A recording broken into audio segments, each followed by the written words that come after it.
ఇవాళ చదవబడినటువంటి సువార్త లేఖన భాగము మత్తయి శుభవార్త 4వ అధ్యాయములో 3 ప్రాముఖ్యమైన విషయాలలో మనిషి తప్పిపోతూ ఉన్నాడు అనే విషయాన్ని అక్కడ జ్ఞాపకము చేస్తూ ఉన్నాడు. మొదటిది ఆహారము, రెండవది భయము,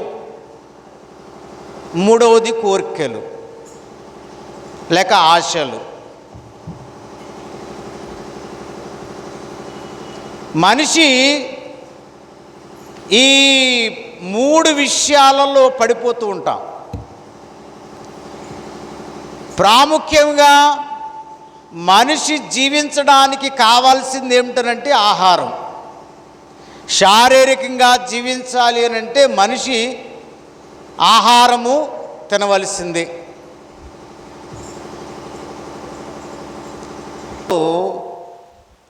రుచులకి ఎక్కువ అలవాటు పడ్డామండి మనం. యూట్యూబ్లో రీల్స్ వస్తున్నాయి ఈ మధ్యన, అవునా? ఈ రీల్స్ చూసి లేనిపోయిన పదార్థాలు తయారు చేస్తున్నారు ఇంట్లో, అవునా? అది మనకు కుదురు మొత్తానికి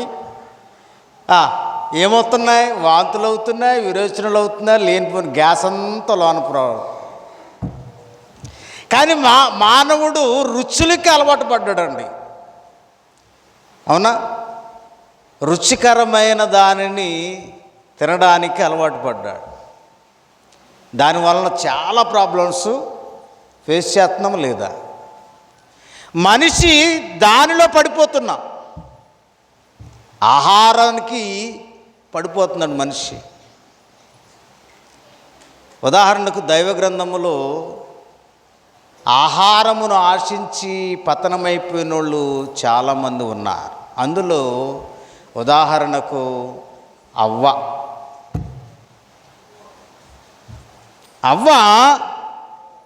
ఆ పండు తినాలని ఆశ ఉంది ఆవిడకి కదా. అంటే అన్ని పదార్థాలు రుచి చూసింది ఆవిడ. అక్కడున్న సకల చెట్లు ఫలాలన్నీ తినేసిందా లేదా? ఆ పండు ఎలా ఉంటుందో టేస్ట్ చూడాలా. ఏ పండు? మంచి చెడ్డలు తెలివినిచ్చు ఆ పండు ఎలాగుంటుందో టేస్ట్ చూడాలా. చూడండి, ఆ తిండి ఎంతవరకు తీసుకెళ్ళిందనంటే నెమ్మది లేని పరిస్థితి తీసుకుపోయింది. మనం కూడా అంతే. ఒక్కోసారి గ్యాస్ ఫామ్ అయిపోయి ఏమవుతుందంటే అల్సర్ వస్తుంది. అల్సర్ క్యాన్సర్లో దిగుతుంది కదా, అవునా లేదండి? మనిషి ఆహారం కొరకు ప్రాకులాడుతూ శరీరాన్ని బాధించుకోవడమే కాదు, ఆధ్యాత్మికం కూడా పతనం అయిపోతున్నాడు. ఇక్కడ అదే జరిగింది. అవ్వ ఆ పండు తిన్నమ్మటని ఏమైపోయిందండి? అంతకుముందు హాయిగా హ్యాపీగా ఎటువంటి కష్టం లేకుండా, శ్రమ లేకుండా, బాధ లేకుండా అక్కడున్న పండ్లన్నీ కోసుకు తిన్నటువంటి అవ్వ ఆదాములు కష్టించి పనిచేసి శ్రమ కోర్చి దున్ని వచ్చిన దానిని భుజించవలసిన పరిస్థితులు ఏర్పడ్డాయి. నెమ్మది ఉందా? సమాధానం ఉందా? సంతోషం ఉందా? లేదండి. ఎంత కష్టపడ్డా గచ్చపొదలు ముళ్ళ తొప్పలే. చూడండి, ఒక పండును ఆశించి అవ్వ ఏమేం చేసుకుందండి? పడిపోయింది, పాపంలో పడిపోయింది. ఇంకా ఎవరున్నారు దైవ గ్రంథములో? ఏమ్మా? యాషావు. ఏ కూరది? చిక్కుడుగాయల కూర. యాకోబు కూరలు వండడంలో దిట్టండి. వంట చేయడంలో యాకోబు చాలా నిష్ణాతుడు కలిగినటువంటి వాడు. చాలా రుచిగా ఆహార పదార్థాలను రాగానే యాషావుకి ఎలాగే సువాసన ఎలా వచ్చిందండి? గుబాళించిందంట. ఎప్పుడైతే ఆ ఎర్రని కూర, ఆ వాసన వస్తున్నటువంటి ఆ కూరను చూడగానే ఏమైపోయాడండి? తన జ్యేష్ఠత్వాన్ని కదా ఎరేసేసాడండి. వెంటనే నాకు పెట్టమంటే ఏమన్నాడు యాకోబు? పెట్టేస్తానన్నాడా? నీ జ్యేష్ఠత్వాన్ని ఇస్తేనే నేను నీకు ఇస్తాను. దానికోసం భ్రష్టుడైపోయాడండి. తిండి కోసం భ్రష్టుడైపోయాడు.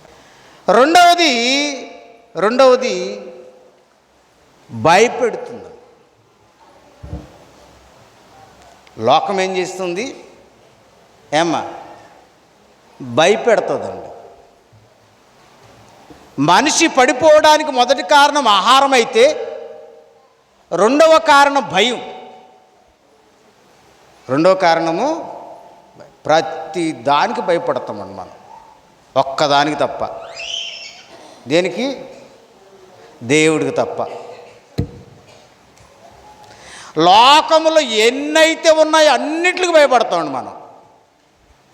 చెప్పాను కదా మీకు, దేనికి భయపడతారు మీరు? రోజులకు భయపడతారు. అవునా? రోజులు, మంచి రోజులు, చెడ్డ రోజులు ఉన్నాయా? మంచి రోజే అన్నాడు ప్రతిదీని.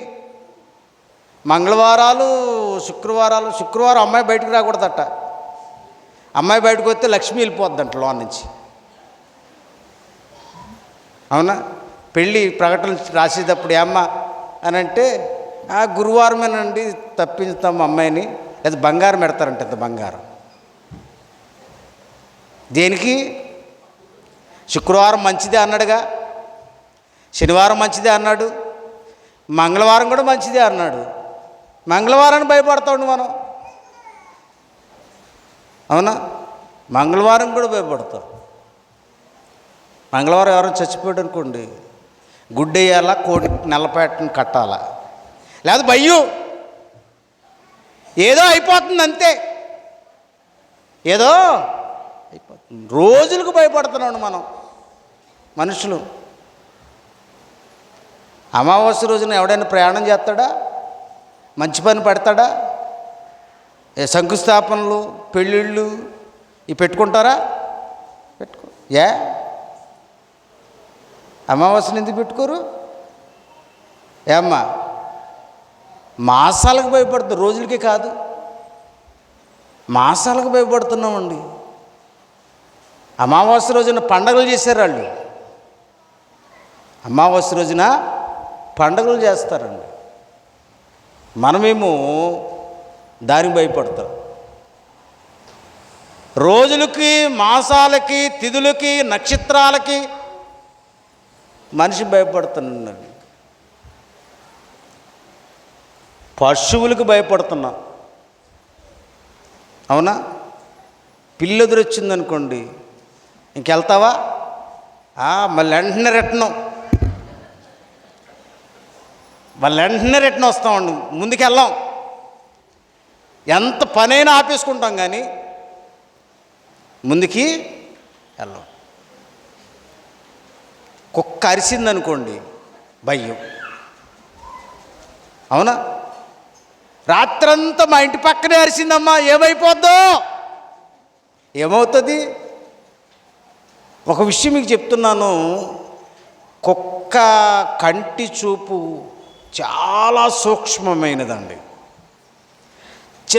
చిన్నవి కూడా దానికి కనిపిస్తాయి. అది చూసి అది భయపడి అరుస్తూ ఉంటే, నువ్వేదో జరిగిపోతుంది అని చెప్పేసి అది ఏడుస్తుందంట, అరవడం కాదంట. అది దానికి భయవేసి అరుస్తూ ఉంటే అది ఏడుపు అంటది. దాని రకాలు మీరే చెప్తారు. అరవడం ఏంటో, ఏడవడం ఏంటో మీరే చెప్తున్నారు. కుక్కలకు భయపడుతున్నామండి. పక్షులకు కూడా భయపడుతున్నావా లేదా? రాత్రులు కొన్ని పక్షులు అరుస్తూ ఉంటాయి. అవునా? కొన్ని పక్షులు అరుస్తూ ఉంటాయి.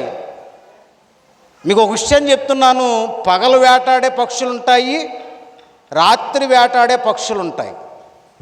అదేమో తన వేట కోసం అరుస్తూ పక్షులు వెళ్తూ ఉంటే తువ్వుకు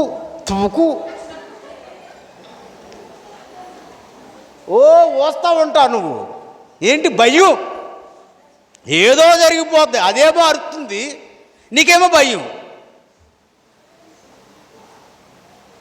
పక్షులకి భయపడుతున్నామండి, మనుషులకు కూడా భయపడుతున్నాం. ఎవ్వరు ఏం చేయలేరు.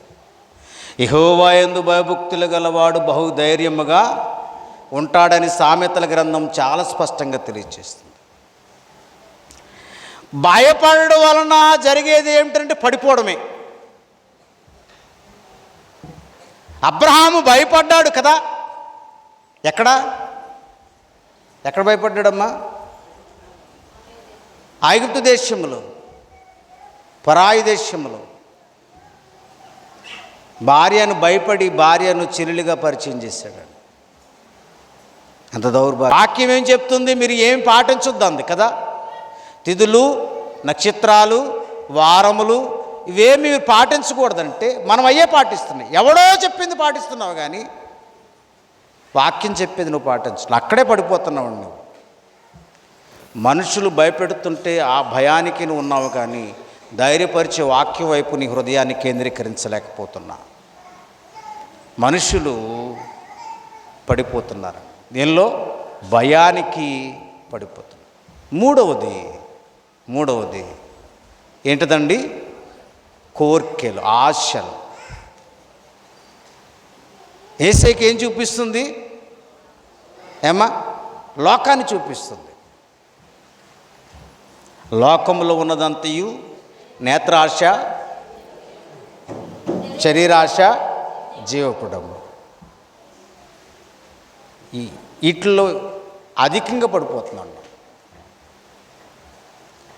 లోక సంబంధమైన ఈ కోరిక, ఆశ, ఈ తపన మనిషిని పతనం చేస్తుంది. లోతు భార్య ఉప్పు స్తంభం అయిపోయింది. యాకోబు కుమార్తె దీన లోకాన్ని చూడాలనుకుంది, భ్రష్టురాలైపోయింది. చూడండి, లోకము ఎంతగా మనిషిని భ్రమ పెడుతుందో, లోకం ఎంతగా మనిషిని నాశనంలోనికి నడిపిస్తుందో మనం చూడగలుగుతున్నాం. ఆకాను లోకములో ఉన్న దానిని ఆశించాడు. వెండి బంగారములు ఆశించిన ఆకాను పరిస్థితి ఏమైందనంటే అగ్నికి ఆహుతిగా చేయబడ్డాడు. అననీయ సప్పేరాలు ఆశించారు. లోకంలో ఉన్న ధనాన్ని మీరు ఆశించారు. ఇది కూడా అదే చూపిస్తుంది. ఇక్కడ లోకంలో ఉన్నవన్నీ చూపిస్తుంది. మనకు కూడా లోకంలో అన్నీ కనిపిస్తున్నాయి. అవన్నీ మనల్ని ఏం చేస్తున్నాయంటే పడిపోయేటట్లు చేస్తాం. దైవ గ్రంథములు అనేకమైన ఉదాహరణలు ఉన్నాయండి. పడిపోకుండా ఉండాలి అని అంటే ఏం చేయాలండి? పడిపోకుండా ఉండాలంటే వాక్యము చేత బోనాలి. ఏదండి? వాక్యము కలిగి ఉండాలి. పడిపోకుండా ఉండాలంటే మనం శక్తిమంతులుగా ఉండాలి అని అంటే, పడిపోకుండా నిలబడాలి అని అంటే ఏం కావాలి మనకి? వాక్యము కావాలండి. మనకి వాక్యము మనము కలిగి ఉంటే గనక పడిపోవడానికి ఆస్కారము లేదు. వాక్యమనే ఖడ్గమును చెబునాల. అదే చెప్తాడు ఎఫెసీయులకు రాసిన పత్రిక 6వ అధ్యాయము 13వ వచనము. మీరు ఆపద్దినమందు వారిని ఎదిరించుటకును సమస్తము నెరవేర్చిన వారై నిలవబడుటకు శక్తిమంతులగునట్లు. ఏదటండి? పడిపోకుండా నువ్వు నిలబడాలి అని అంటే దేవుడిచ్చి సర్వాంగ కవచము. ఆ కవచం ఏమిటనంటే దేవుని యొక్క వాక్యము. నువ్వు పడిపోకుండా నిలబడాలంటే వాక్యం అనే ఖడ్గాన్ని చేబోనాలా. మనుషులు కాదండి, మనుషులు కాదు. నువ్వు వీటిని జయించగలిగి ఉండాలనంటే, నువ్వు పడిపోకుండా నిలబడాలి అంటే తప్పనిసరిగా వాక్యము, వాక్యము, వాక్యము. ఇంకేది కూడా నేను కాపాడలేదండి. ఏది కూడా నేను కాపాడలేదు. కాపాడగలిగింది ఏంటంటే నేను ధైర్యపరిచేది, నీ బలాది సమయంలో నీ బలపరిచేది, నీకు నెమ్మదినిచ్చేది, సమాధానం ఇచ్చేది, ఆదుకునేది, ఆదరించేది ఏదైనా ఈ లోకంలో ఉన్నదంటే దేవుని యొక్క వాక్యము మాత్రమే. కాబట్టి యేసయ్య కూడా దేనితో గెలిచాడండి? వాక్యముతోటే. ఇక్కడ అపవాదిని గెలిచాడు అనంటే, ఎదుర్కొన్నాడు అనంటే, నిలబడ్డాడు అనంటే కేవలము యేసయ్య కూడా దేవుని యొక్క వాక్యమునే చేతబూనాడు. అక్కడ ఎవరు కావాలండి? దేవుని వాక్యం మనకు కావాలా? అప్పుడు మనము శక్తివంతులమై లోకాన్ని జయించగలుగుతాము. లోకము జయించువాడు నిత్య జీవాన్ని పొందుకుంటాడు. అదే అంటాడు యాకోబు పత్రిక 1వ అధ్యాయము 12వ వచనము. శోధన సహించువాడు ధన్యుడు, అతడు శోధనకు నిలిచిన వాడై ప్రభువు తను ప్రేమించు వారికి వాగ్దానము చేసిన అతడు జీవ కిరీటము పొందుతావు. జయించువానికి పరలోకములో ఉన్న జీవ వృక్ష ఫలములు భుజింపనెత్తును అన్నాడు. కాబట్టి ప్రియ సహోదరి సహోదరులారా, లోకము మనలను ద్వేషిస్తుంది, మనల్ని హింసిస్తుంది. యేసయ్య అన్నాడు, లోకము నన్ను ద్వేషించింది కనుక మిమ్ములను శోధిస్తుంది, ద్వేషిస్తుంది. కాబట్టి నిలబడాలి అని అంటే దేవుని యొక్క వాక్యము మనము కలిగి ఉండాలి. ఎప్పుడైతే దేవుని యొక్క వాక్యం మనం కలిగి ఉంటామో మనం ఎదిరించు శక్తిమంతులుగా ఉంటాము. ఎప్పుడైతే మనం ఎదిరించి శక్తిమంతులుగా నిలబడగలుగుతామో దేవుడు అనుగ్రహించే జీవ కిరీటాన్ని మనము పొందుకుంటాం. ఆ రీతిగా జీవించడానికి పరిశుద్ధ ఆత్మ దేవుడు సహాయం చేసి నడిపించునుగాక.